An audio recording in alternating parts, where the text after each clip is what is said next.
رغم حصد الثلاث نقاط والاقتراب من الصدارة، حالة عدم رضا تسود بين جماهير الأهلي بسبب إهدار الفرص، بينما دافع آخرون عن المدرب مؤكدين أن المشكلة في إنهاء الهجمات لا في الإدارة الفنية. تألق يوسف بالعمري.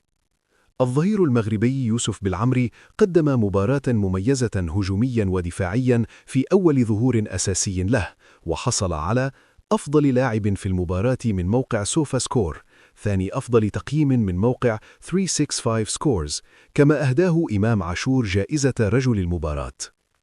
تقييمات اللاعبين: كامويش حصل على أسوأ تقييم بسبب غيابه هجوميا. محمد الشناوي جاء رابع أفضل تقييم بعد تصديات حاسمة. إيقافات وإصابات: إيقاف مروان عطية وياسر إبراهيم أمام سموحة لتراكم الإنذارات، إصابة عمرو الجزار بشد خفيف وغيابه أسبوعا، عودة طاهر وشكري بعد رفع الإيقاف. تحفظ المدرب على إهدار الفرص.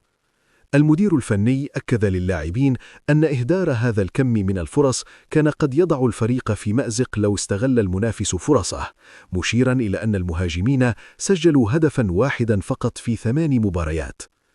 انتقادات حادة لكامويش ومروان عثمان، ومطالبات بمنح محمد شريف فرصة أكبر، مع إجماع أن الفريق يفتقد مهاجما يسجل 15 إلى 20 هدفا في الموسم. إشادة بحراسة المرمى. المدرب أكد امتلاكه أفضل 4 حراس في مصر مع استمرار سياسة التدوير. آراء وتحليلات فنية.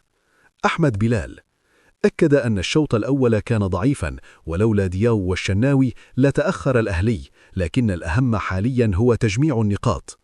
سيف زاهر أشاد بإمام عاشور والشناوي، وانتقد إهدار مروان عثمان لفرصة سهلة. ضياء السيد اعتبر أن دفاع الأهلي ما زال يعاني من مساحات خطيرة، وطالب بمنح هادي رياض أو الجزار فرصة. محمد عمارة وصف الفوز 1-0 بغير المرضي، وطالب بمراجعة فنية شاملة واستغلال أفضل للإمكانيات. محمد فضل انتقد عدم الاستقرار على مهاجم أساسي، واعتبر أن كامويش غير جاهز فنيا وبدنيا.